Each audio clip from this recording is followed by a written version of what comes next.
Hello, everyone, and welcome to A New Direction. My name is Jay Izzo, and oh man, this is going to be an outstandingly fantastic, just beautiful show. I mean, this is going to be one of those shows that, folks, I can promise you that is going to be etched forever in your mind. And you're like, oh, come on, Jay. Come on. No. It is. Let me tell you. First of all, the book is entitled Visual Leadership. Okay. The author of the book, best-selling author, and by the way, just brilliantly written, Todd Cherches joins us with this book. Let me explain what's going to happen today. And I'm borrowing this from Todd's book, by the way. So, do you remember going to the ice cream store and they had those pink spoons, right? And they give you a sample. All right, let me tell you what today is. Today, we're handing you pink spoons. Okay, but here's the thing. We're going to surprise you with the goodies that we're about to put on that spoon and then hand it to you.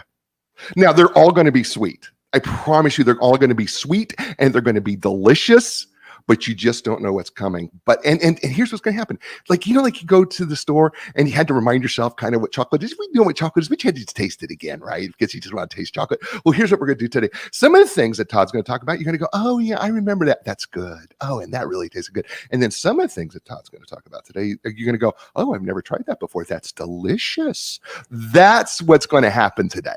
That is what's going to happen with Todd Churches and I today and his book, Visual Leadership. You're going to love it. But before we get started, let's do what we do every week, and that's this, right? I walk you through the 4 areas of your life. We want to test you on your training. We want to find out where you're at physically, mentally, intellectually, emotionally, and spiritually, right? Here's the deal.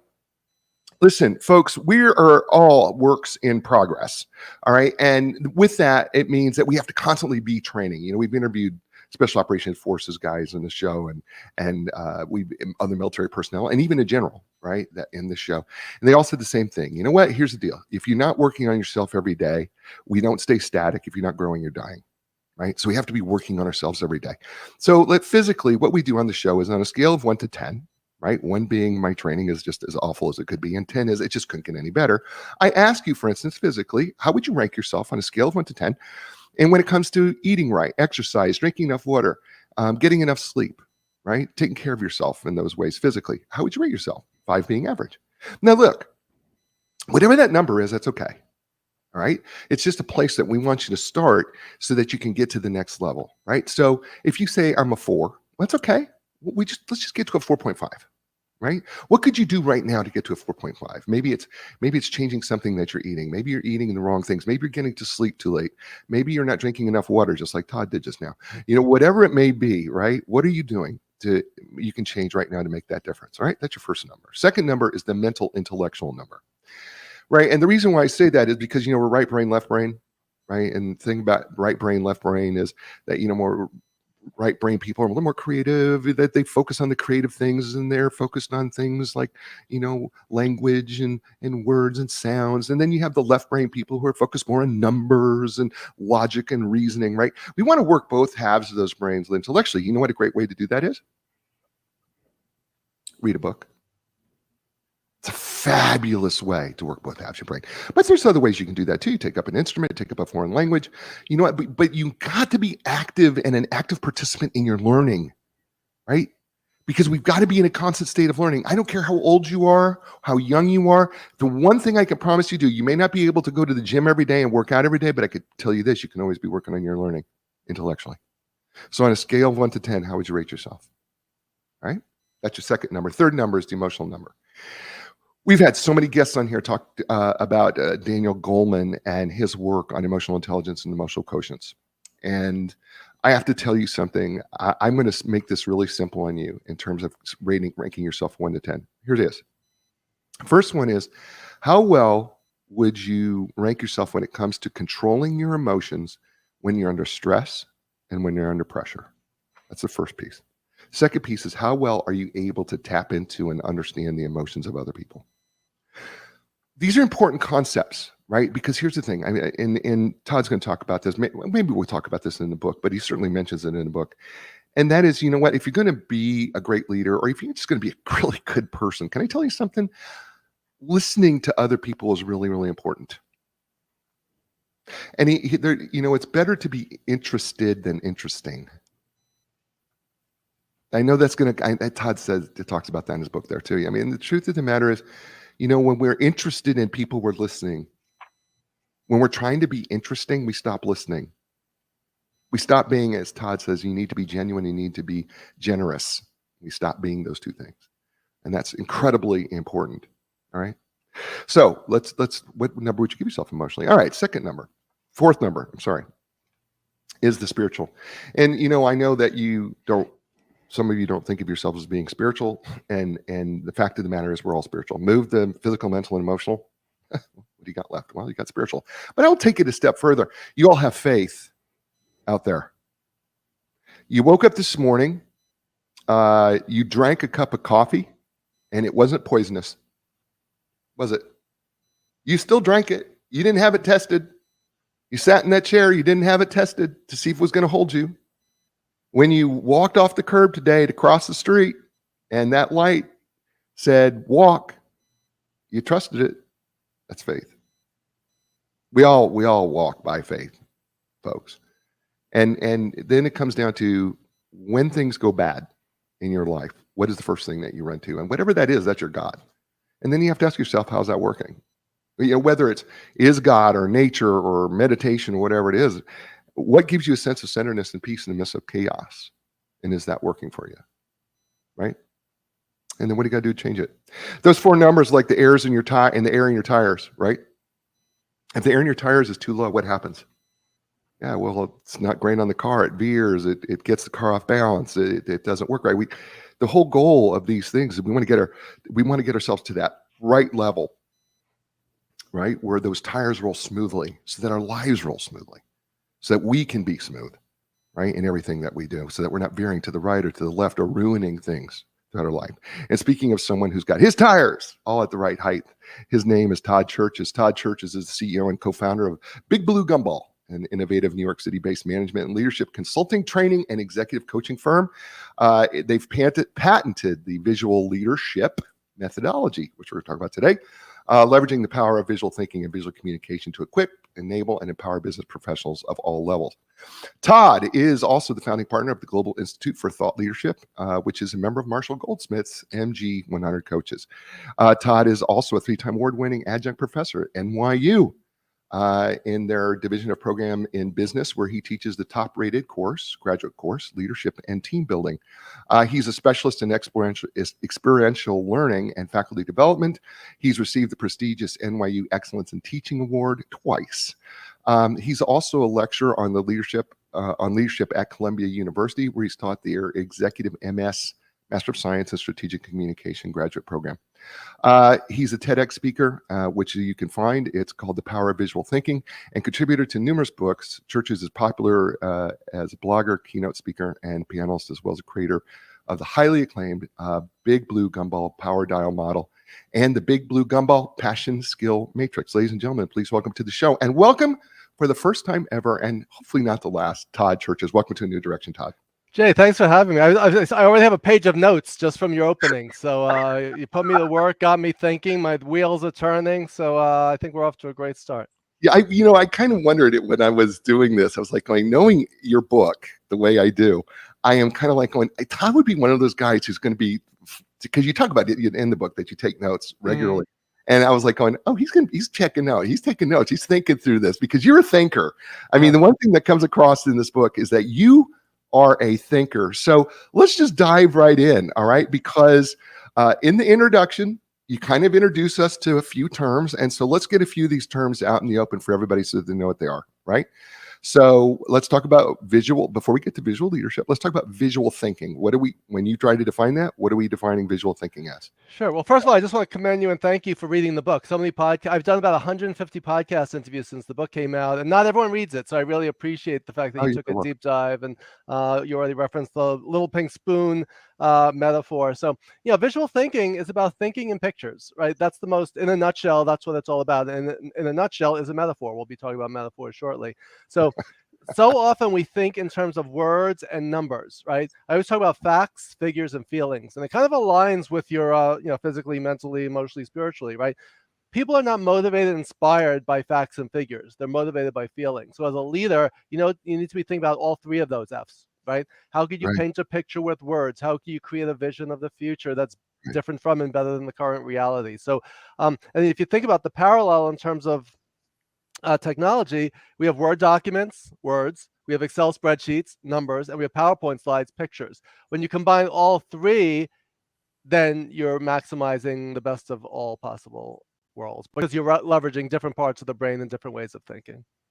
Okay, so that leads us to visual communication, which you kind of touch on in this visual thinking. But let's talk about visual communication.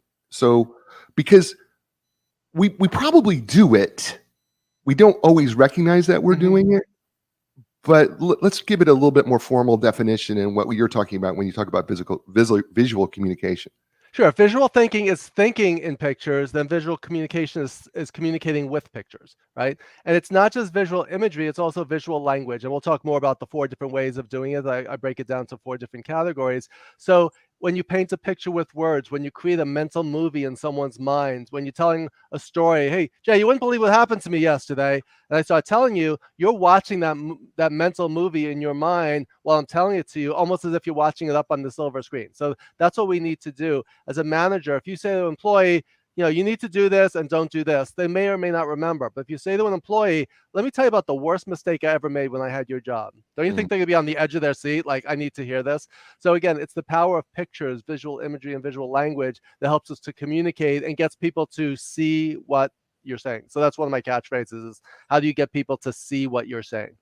Which I love dearly. All right, so now that we kind of got those 2 things in chapter 1, which is entitled "What is Visual Leadership?" Tell us what is visual leadership then? Yeah, so if we talk about visual thinking and visual communication, visual leadership is simply the application of visual thinking and visual communication to the practice of management and leading, right? So if we're trying to manage people, if we're trying to lead people, if we can leverage visual thinking and visual communication techniques, then we're going to be more effective. And one of the things you kind of alluded to, we already do this stuff. This is not like, oh, I've never heard of this before. But there's a saying that I think it was Thomas Paine who said that common sense is not always common practice, right? So you may say, oh, this is just common sense. I already know this stuff. But are you doing it? Are you using it? Are you aware of it? Are you being strategic? Are you noticing when other people do it, right? So I think if people could take away from today's conversation and from my TED Talk and from my book, a heightened state of awareness and noticing, then you could do things with more intention and purpose and be more effective. And I think that's the bigger point, Todd, for me, is that, okay, you may know this, but are you being intentional about using it? Right. And more intentional. And I think we often take for granted what we know, and we forget to apply it because our emotions get in the way so frequently. I talk about being able to control your emotions, but sometimes we get so reactive that we're not applying that 3 strikes rule, right? Often enough, and we don't really communicate as effectively. And it's so important. You tell it. Why is it so important that we speak visually? Well, just now, I always like hitting the pause button and capturing things in real time. So you just said 3 strikes, right? Someone who doesn't know that's a baseball metaphor may say, oh, that's 3 strikes like you're hitting someone, right? So they don't know, like, what does the word strike mean? Is it 3 strikes as in bowling, right? So what's interesting is when we're communicating with people, like, for example, I teach at NYU in the HR Master's program, where 80% of my students are international students and 80% of them are from China. Right. So if I use a lot of baseball. It says on my website, my biggest complaints about me are I talk too fast. I'm from New York. I use too many baseball references, especially relative to the Yankees and Mets, and too many Seinfeld references. Right. But if I'm talking to someone from another language or another culture, that George Costanza do the opposite reference is going right over their head, not because they're not smart, but they just don't know what it is. They're not familiar with it. So we need to speak the language of our listeners or our readers, right, in order to resonate with them. So if we're more aware, if we use a baseball analogy with someone who doesn't know baseball, if you're talking to someone from Australia, you may want to use rugby. If someone from India, you may want to use cricket. If you use tennis, that's universal, right, across all cultures, right? So always be thinking about, is what I'm saying and how I'm saying it going to resonate with the person that I'm speaking to? So that's where the power of visual thinking and that awareness really kicks in to help you to be more effective. You dropped an Art Vandelay reference early on in the book, and I was like, "Oh, he's a Seinfeld fan." I knew it as soon as you dropped it. I'm like, I just snuck that in, and those who got it. Other people like never heard of it. So yes, you did. You snuck it in there, and he stuck it in there, and I go, "Oh, he wanted to be an architect, didn't he?" Exactly.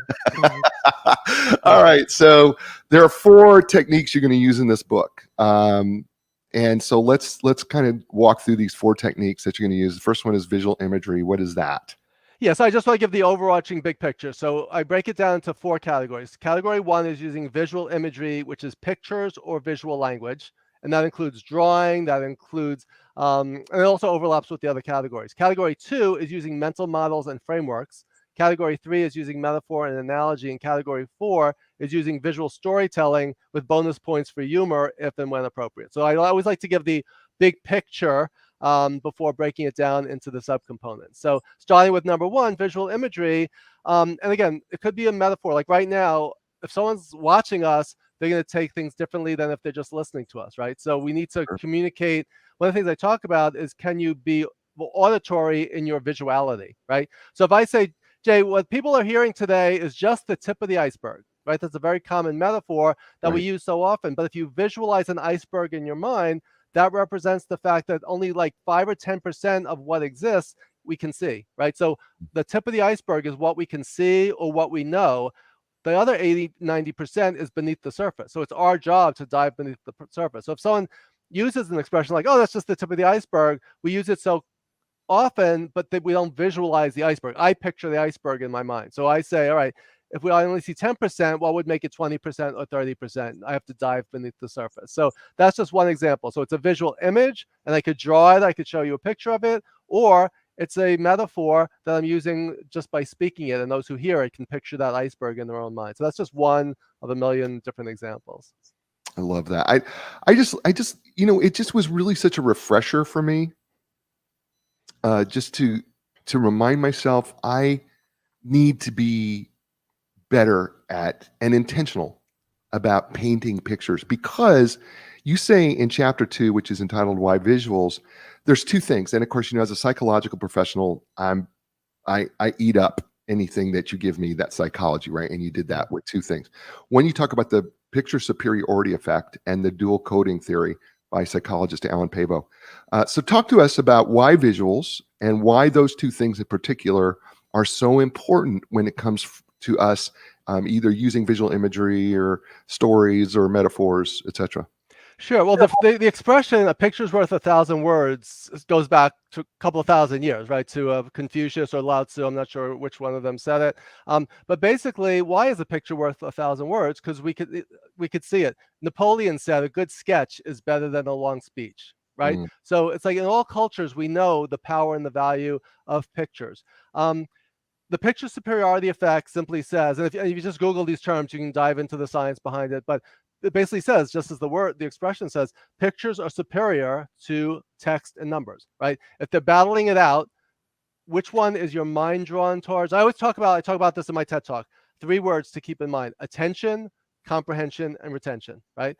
When you use visual imagery, it captures people's attention and it gets them to focus. It's like, here, now I could see what you're saying.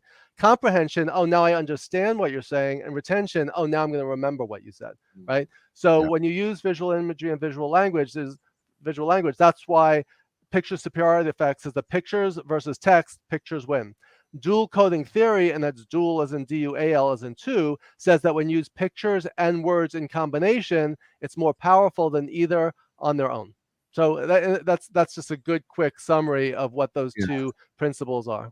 Yeah, and I think it's really important that people understand there's really a science behind this. I think that's the bigger picture I want people to understand. Todd and I are not advocating this simply because we think it's a nice thing to do.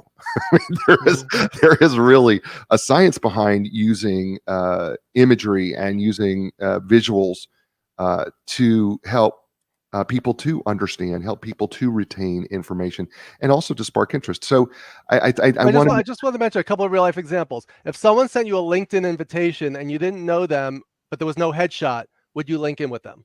Maybe, maybe not. The research shows that more likely not than yes if you don't know them. Would you buy a product on Amazon or eBay just from the title and the description if there was no image of the item you're buying?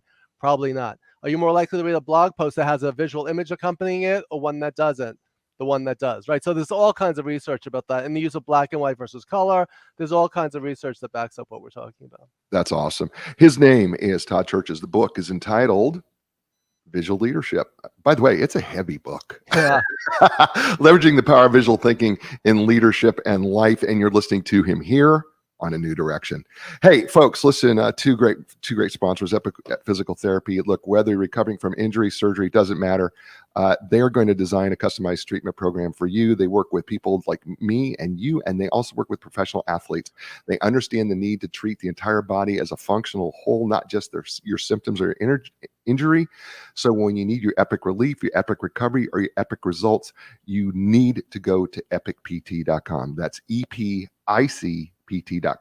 And Linda Craft and Team Realtors, for over 35 years, they've been helping the world with real estate, especially when it comes to residential real estate, buying, selling homes. Listen, here's the deal. Her clients, who the original ones, the very first ones from 1985, still come see her today. And you know what? They call her the legend of customer service. So listen, when you are ready to sell your home, buy your home, no matter where you live, start with Linda Craft Team Realtors, right? And just go to lindacraft.com. That's LINDACRAFT.com. And I have to give a shout out to Hint Water, because Hint Water is the sponsor of well, I shouldn't say sponsor. They're the beverage of DBTV. I guess that's a sponsorship, isn't it? Listen, I drink Hint Water, DBTV, which is now, by the way, I should let everybody know, is available in 250 million homes. So if you're watching us on Apple TV, Samsung TVs, LG TVs, and cable places all over the world, thank you for watching. We know you got a lot of choices. You chose us. So you know what? Check out Hint Water. Hint Water is awesome, and they're our sponsor too. I can second that. I'm a big fan of Hint Water. Yeah. And you didn't pay me to say that. I just wanted to mention that. Say that. No. And we're back with Todd and his book, Visual Leadership. And we are just getting started. We've run through a few chapters. And if Todd continues to speak as fast as he is, we will get through all 60. Well, I just want to mention, you mentioned how heavy the book is. The reason is because the book is in full color. Yes.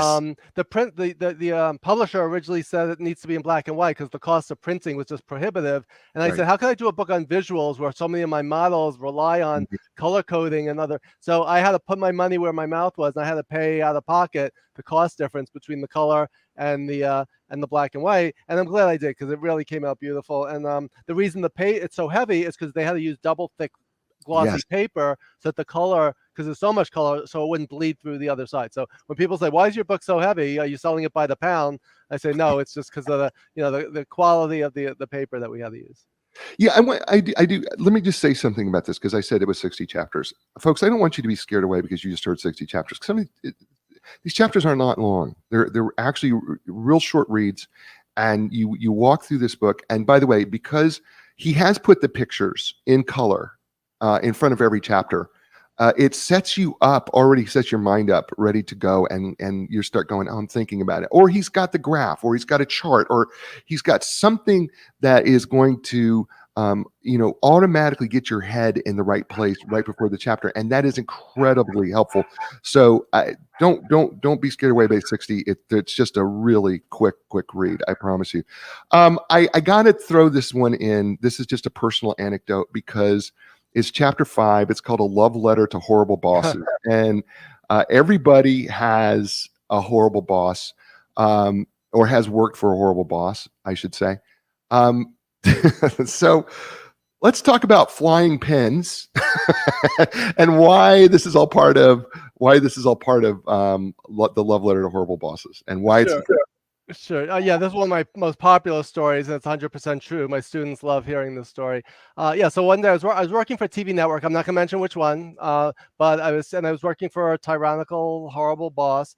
We just had a bad relationship. She was toxic. She was dysfunctional. She was dictatorial. Anyway, I'm sitting there one day. I'm typing a memo at my desk, and I hear her office door swing open. I feel something whip by my head, and it just kind of explodes. It turned out she threw a box of paper-made pens at me because they were the wrong ones. She wanted the fine point. These were the medium point. So instead, I always pose this to my students when I'm teaching feedback.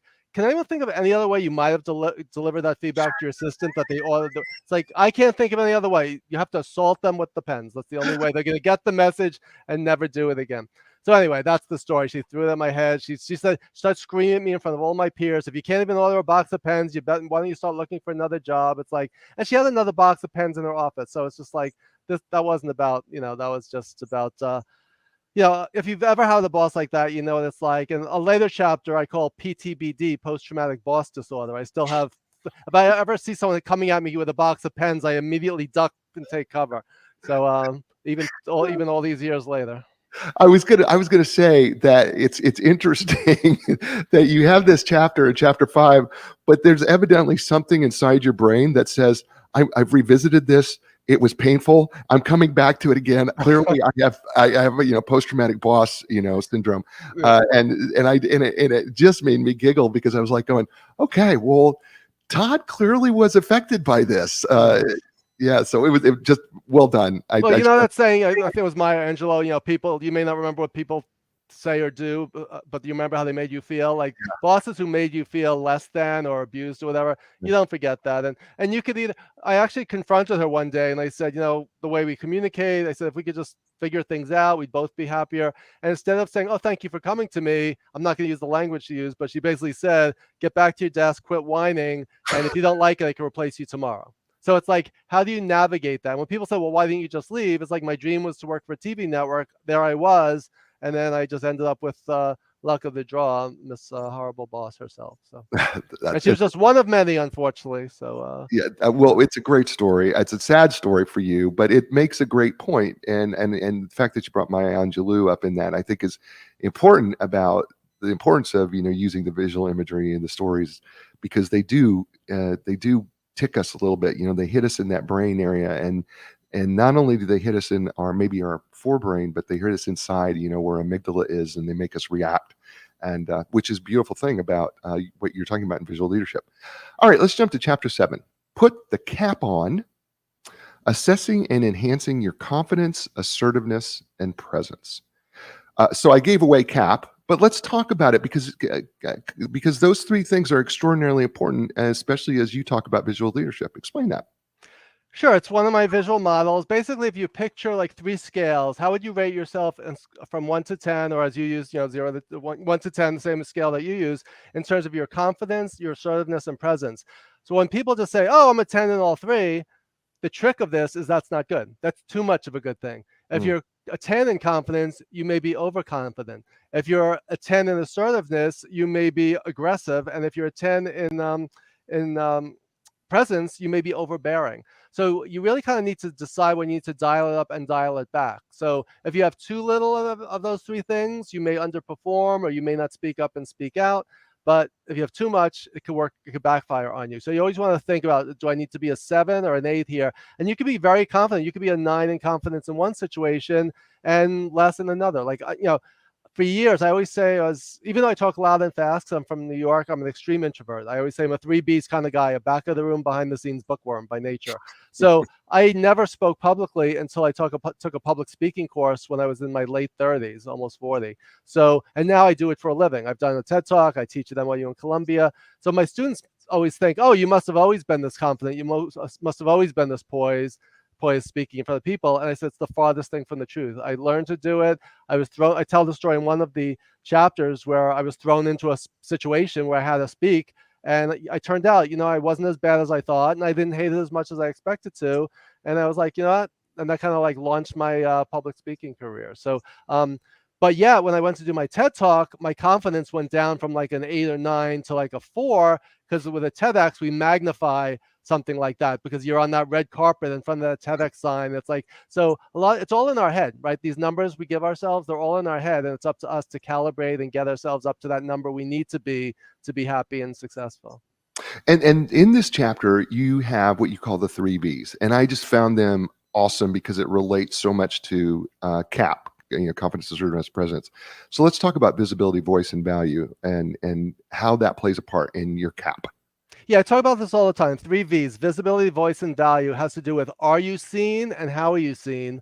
Are you heard and how are you heard? And are you making a contribution? Are you adding value? So, for example, if you're on a let's say a Zoom call, a Zoom meeting, or taking a class or whatever, if your camera's off, your mic is off, and you're not adding anything to the chat box, are you even there? It's kind of like if that tree falls in the forest and no one hears it. So if you want that seat at the table, if you want to make a contribution, if you want to be seen as someone who, oh, we can't have this meeting unless Jay's there because we need him there, right? You need to be seen and heard. So just an example on Zoom, put your camera on, turn your mic on when invited to, contribute to the chat box, raise your hand. So if you don't speak up and speak out, and I know this is easier said than done, especially for introverts, because I'm the first one to say, I'm the last one to do that. But if we want to be promoted, if you want to be invited to the party, if you want a seat at the table, we need to do that. We need to be seen, heard, and be recognized as someone who can make a contribution. I'm going to end this chapter with a quote that you have from Rosabeth Moss Cantor, which I just found so awesome. Confidence isn't optimism or pessimism, and it's not a character attribute. It's the expectation of a positive outcome. Beautiful, beautiful quote. Yeah. Holy cow. And how thought-provoking is that? I love that. By the way, we're not going to get in. I don't think we need to get into them, but I just want to let you know that in this chapter 2, he has what he calls the 12 C's of presence. And I really, really encourage you to take a look at when you get to this chapter, take a look at the 12 C's of presence.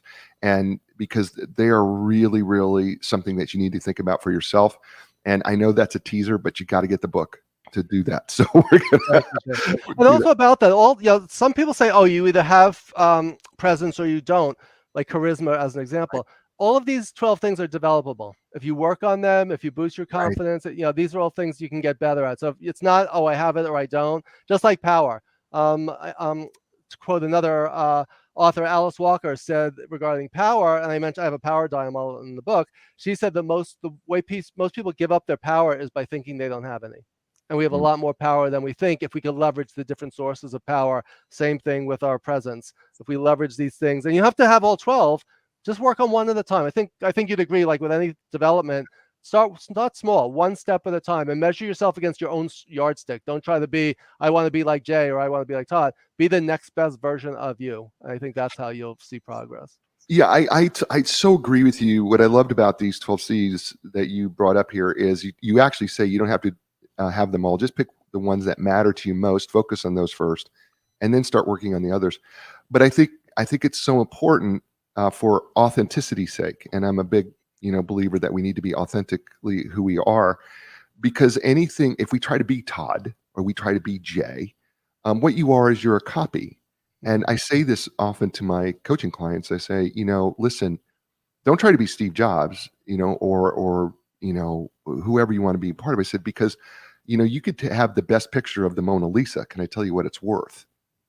Right? It's just not worth as much. So being authentically yourself, and especially with these 12 C's, just gives you that authenticity that I think allows you to be more valuable ultimately. I agree. And that's related to the G's that were mentioned, be genuine and be generous. I also added be grateful and have grace. So I added 2 other G's after I wrote the book, based on two fellow authors that I met, and I kind of expanded those 2 G's to 4 G's. But yeah, I totally agree with you about authenticity and being yourself. If you're a manager, but you're just playing the role of a manager as opposed to bringing your full self, then you're not going to be seen as a leader, right? You could might as well just be a robot. Yeah, I love that, by the way. I'm a big gratitude guy. I'm huge that if you start with gratitude, you can change. You and I know this, that when you start with gratitude, it can just change so much of your outlook. You talk about the A&E, the attitude and enthusiasm, and I think that does start with gratitude, personally. Yeah.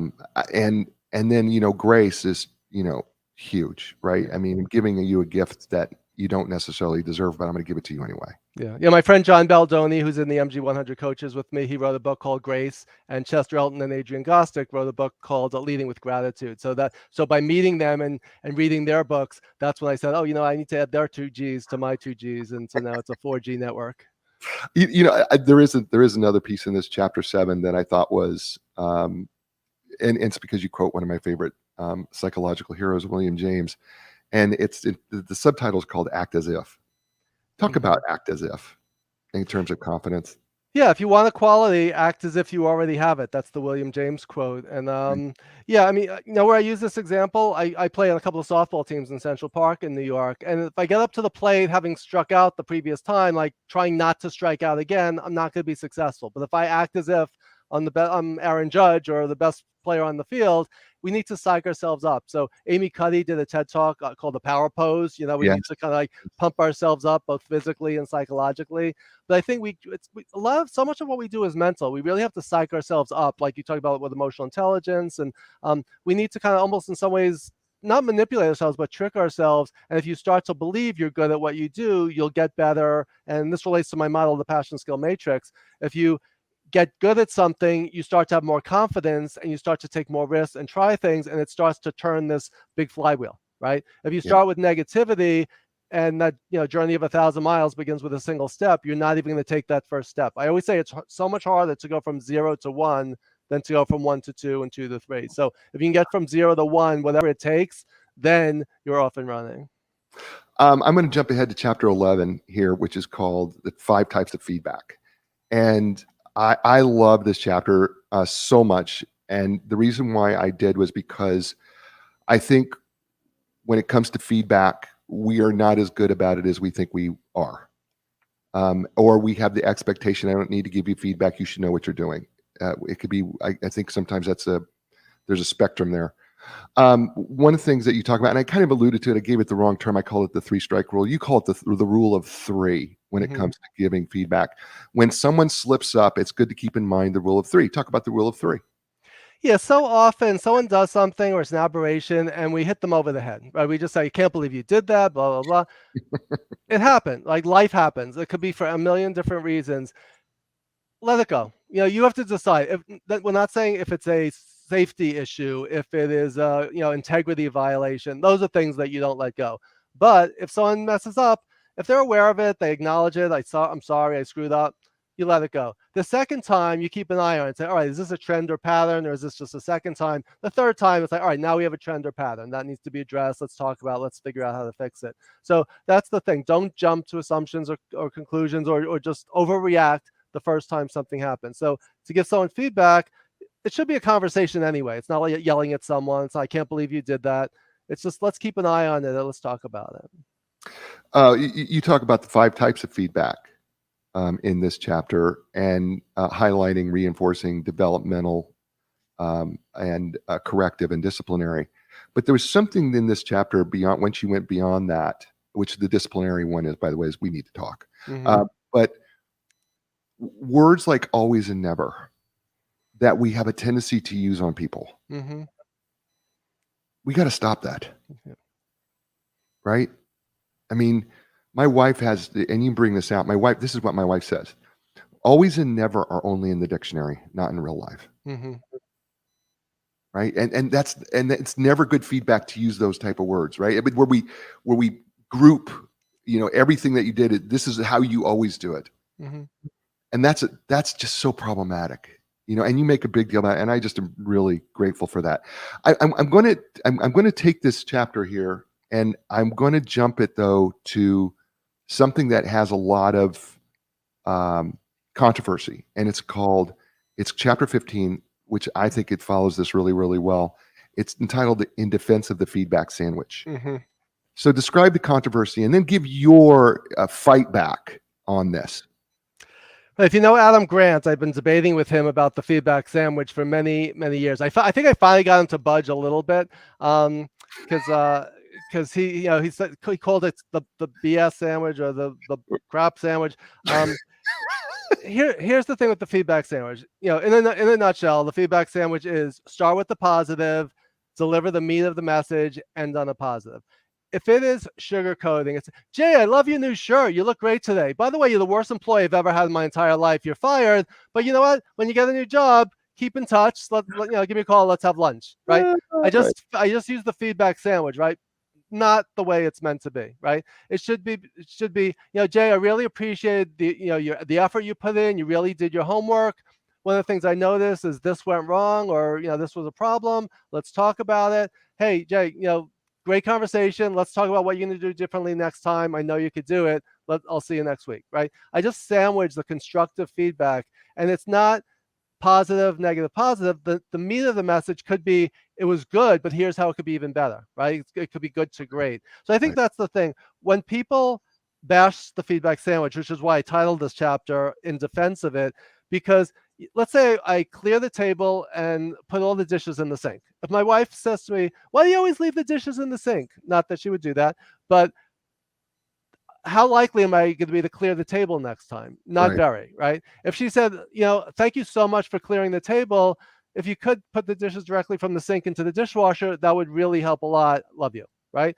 That's the one that's going to get me to remember and to want to do it the next time. Dale Carnegie once said in How to Win Friends and Influence People, the only way to get someone to do something is to get them to want to do something, right?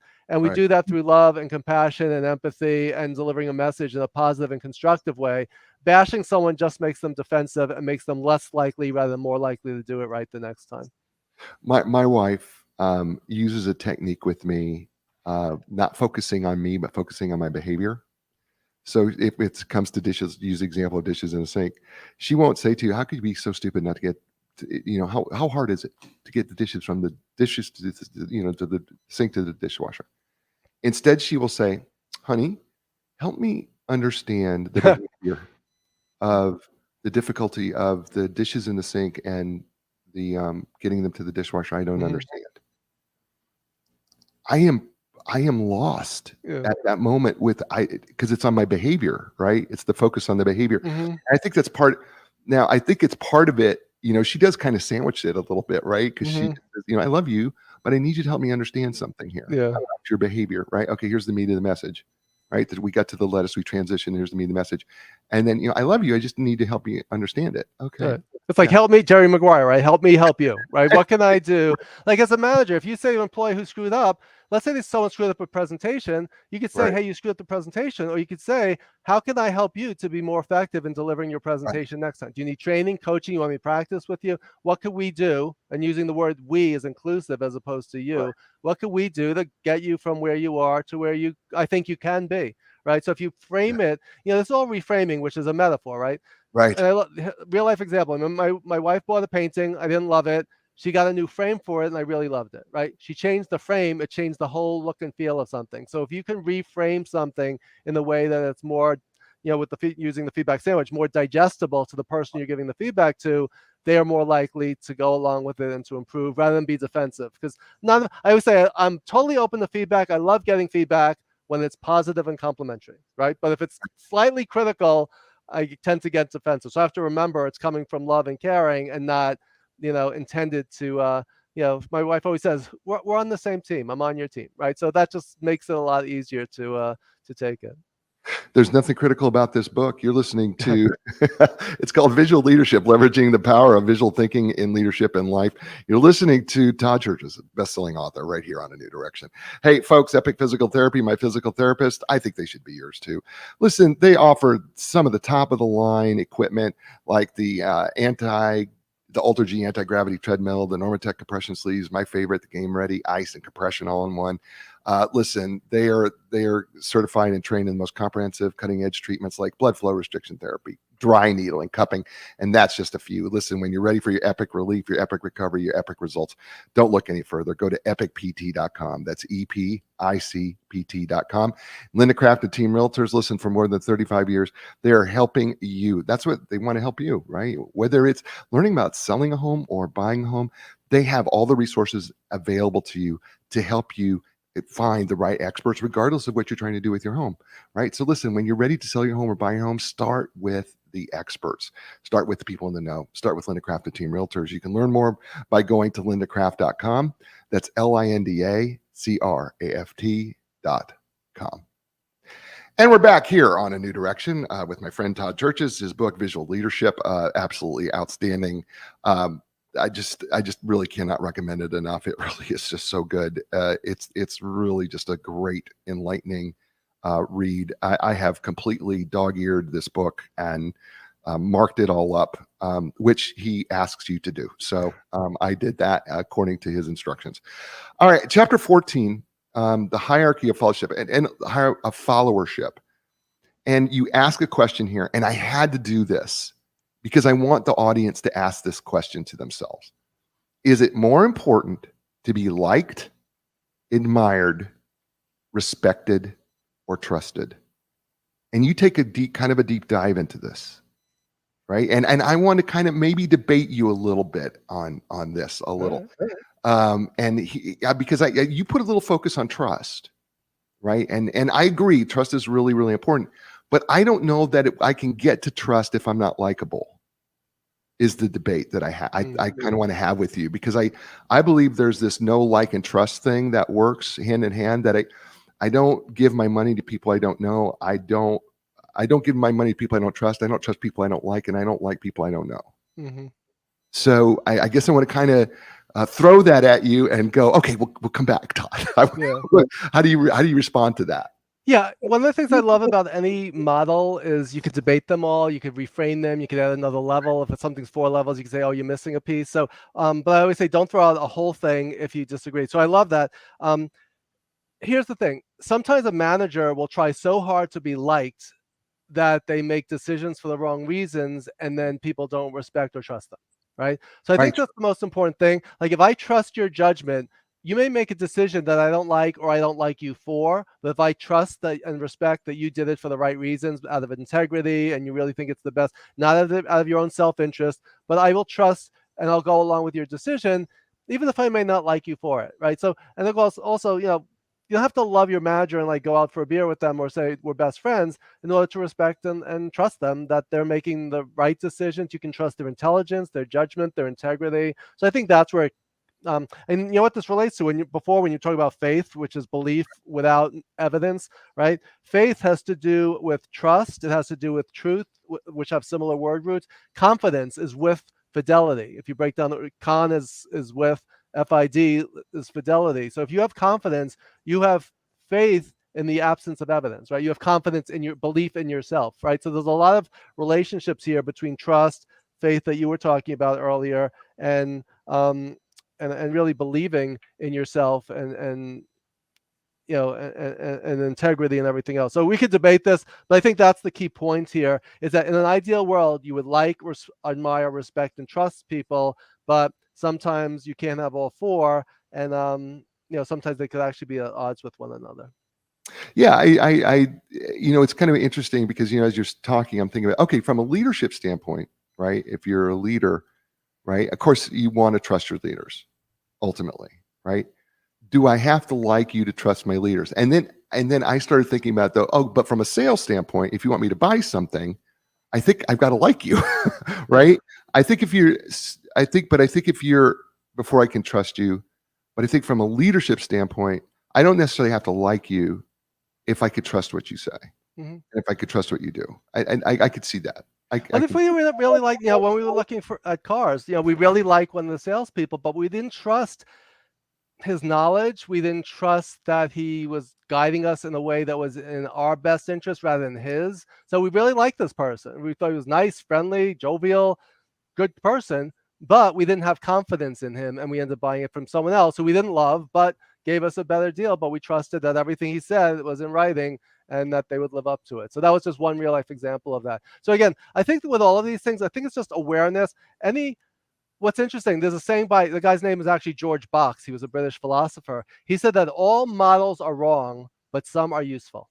And I love that quote, because if you think about it, no model 100% reflects reality, but if it's useful and helping us to frame a problem and to make a decision more effectively than we otherwise would have, then it was useful to help us do that. So I love that quote.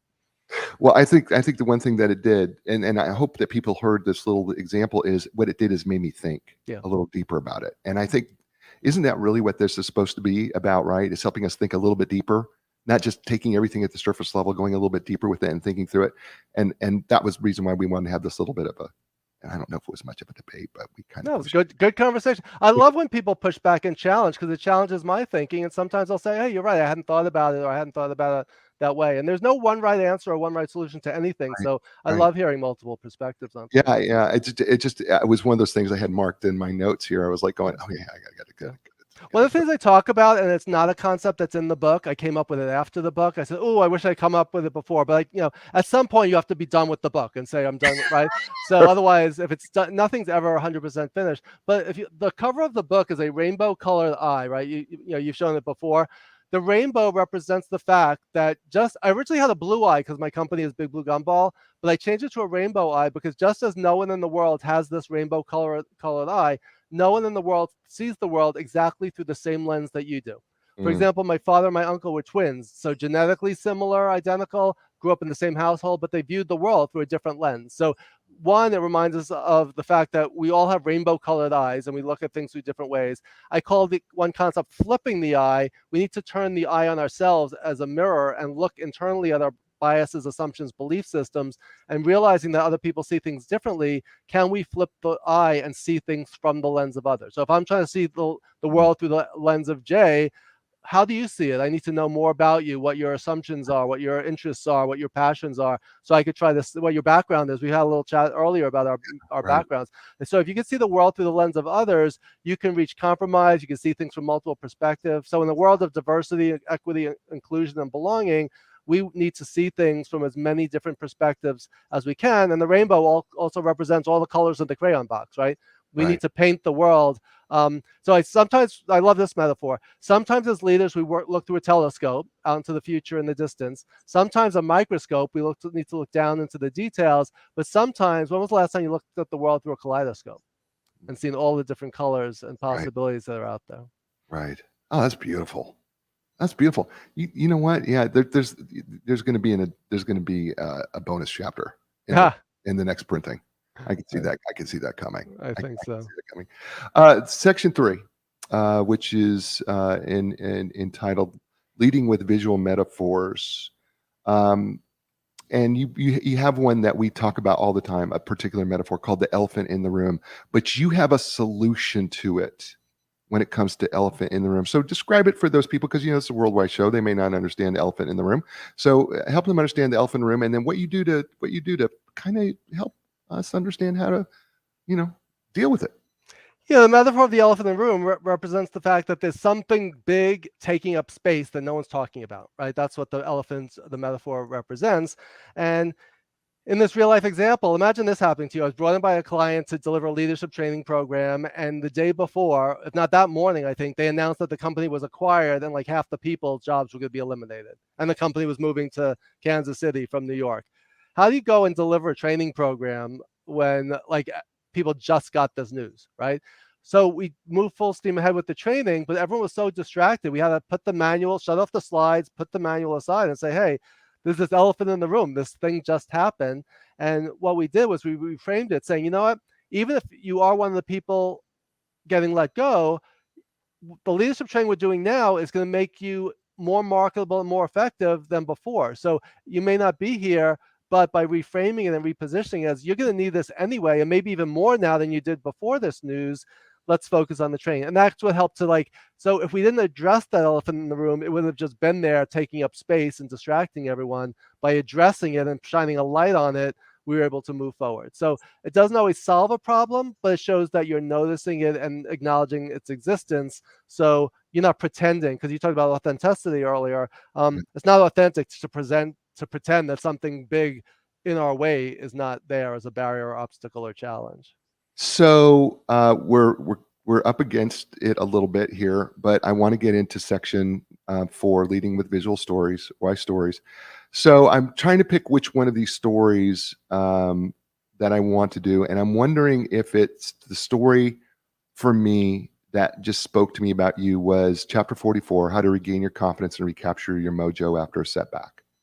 And I was wondering if you would be willing to kind of tell us the story and then help people get their groove back. Sure.